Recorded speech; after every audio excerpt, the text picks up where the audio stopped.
राज्यातील प्रलंबित मागण्यांकडे शासनाचे लक्ष वेधण्यासाठी आज राज्यभर धरणे सत्याग्रह आंदोलन करण्यात आले। सातारा जिल्हाधिकारी कार्यालयासमोर विविध शासकीय कर्मचारी व शिक्षक संघटनांनी एकत्र येत निदर्शने केली। गेल्या वर्षभरापासून विविध मागण्यांसाठी कर्मचारी शिक्षकांनी शासनाकडे पाठपुरावा केला असून 6 मार्चपासून ते डिसेंबर 2025 पर्यंत धरणे, वॉकआउट, उग्र निदर्शने, शाळा बंद आंदोलन व नागपूर येथे साखळी उपोषण अशा विविध आंदोलनात्मक कृती करण्यात आल्या होत्या। साखळी उपोषणावेळी शासनाकडून चर्चेचे आश्वासन देण्यात आले होते, मात्र अद्याप ठोस निर्णय न झाल्याने कर्मचाऱ्यांमध्ये नाराजी व्यक्त होत आहे।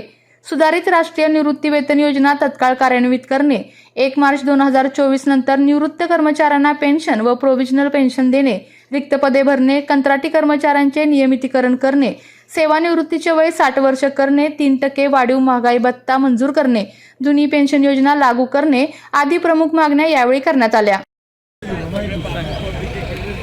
खरं तर नेहमी केवळ सरकारी कर्मचारी रस्त्यावर उतरतो असे एकंदरीत चित्र आपण पाहत असतो, परंतु यावेळी केवळ सरकारी आणि निमसरकारी कर्मचारीच उतरला नाही, तर या देशातला संपूर्ण कष्टकरी कामगार आता रस्त्यावर उतरला आहे। हा देशातला कष्टकरी कामगार रस्त्यावर का उतरला याचा एक प्रकारे मागोवा, याचा एक विचार या केंद्र सरकार आणि सर्व राज्य सरकारांनी करणं अत्यंत महत्त्वाचं आहे। या राज्यातला आणि केंद्रातला कर्मचारी कष्टकरी कामगार रस्त्यावर उतरला कारण त्याची गळचेपी करण्याचं धोरण आता सरकारनं सुरू केलेलं आहे। या देशामध्ये ज्या कामगार संहिता आणल्या त्या कामगारांना त्यांच्या स्वातंत्र्य हिरावून घेण्यापासून यांना रोखण्याचा एक डाव या सरकारच्या तर्फे केला जातो। त्याच्या विरोधात हा कष्टकरी समाज आता रस्त्यावर उतरलेला आहे। कुठल्याही नागरिकाला स्थायी स्वरूपाचा रोजगारच मिळू नये अशा पद्धतीची व्यवस्था सद्यस्थितीमध्ये सरकारने निर्माण केलेली आहे। कारण रस्त्यावर जर कामगार कर्मचारी उतरून द्यायचा नसेल तर त्यांना कायमस्वरूपी अस्थायी ठेवा आणि त्यांना स्थायी रोजगार मिळूनच देऊ नका, अशा पद्धतीचं एक षडयंत्र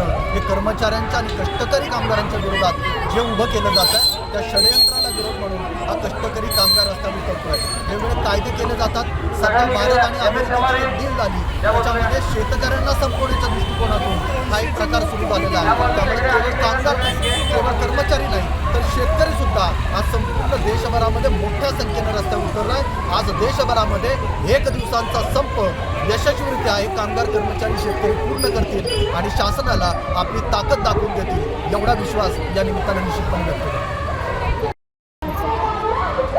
आज 12 फेब्रुवारी 2026 रोजी पूर्ण राष्ट्रीय 11 संघटनांनी पूर्ण संपावर गेलेले आहेत आणि त्याचबरोबर महाराष्ट्रात पूर्ण राज्य शासकीय कर्मचारी धरणे आंदोलन सत्याग्रह म्हणून 2 तास प्रत्येक जिल्हाधिकारी कार्यालयासमोर केलेलं आहे। त्याचवर बघितलं की संघटनांची गळचेपी करणे, त्यानंतर सत्तेवर येण्यापूर्वी जी संघटनांना आश्वासनं दिली होती त्या आश्वासनं कुठलंही पालन न करणं, संघटना संपवण्याचा घाट घालणं आणि हे घाट घालत असताना आतूनच कर्मचाऱ्यांच्या आज बघितलं तर सुशिक्षित बेरोजगारी वाढलेली आहे, भरती होत नाही, अनुकंपासारखा विषय आहे की त्या अनुकंपाचं पूर्ण केलेलं जात नाही, पेन्शनसारखा जिव्हाळ्याचा मुद्दा आहे जो कायद्यानं तरतुदी आहे, मात्र कायदेही तरतूद असताना सुद्धा हे सोडून देणं की त्या कर्मचाऱ्यांच्यात फटाफूट करणं, त्याचबरोबर ह्या सगळ्या मागण्या असताना इतर 18 मागण्या आहेत। बेरोजगारी आहे, शेतकऱ्यांचा प्रश्न आहे, शेतकऱ्यांच्या मालाला हमी भाव मिळावा, कर्मचाऱ्यांची भरती व्हावी, जे शासकीय डिपार्टमेंट खाजगीकरणाचा घाट घातलेला आहे। जे कामगार 44 कामगार कायदे होते ते 4 संहितेत रूपांतर करून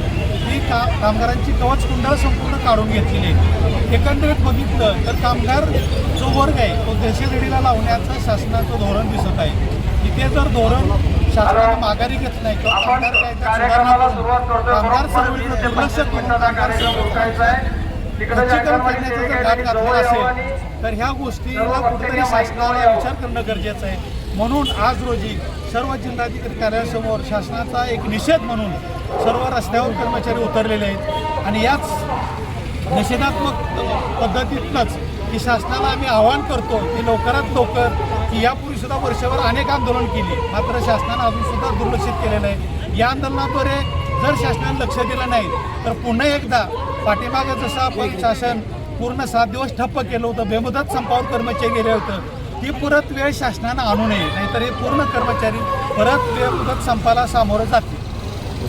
आपल्या तालुक्यातील जिल्ह्यातील बातम्या सर्वप्रथम पाहण्यासाठी आजच सातारा न्यूजला YouTube चॅनलवर सबस्क्राईब करा, लाईक करा, शेअर करा आणि बेल आयकॉन प्रेस करायला विसरू नका।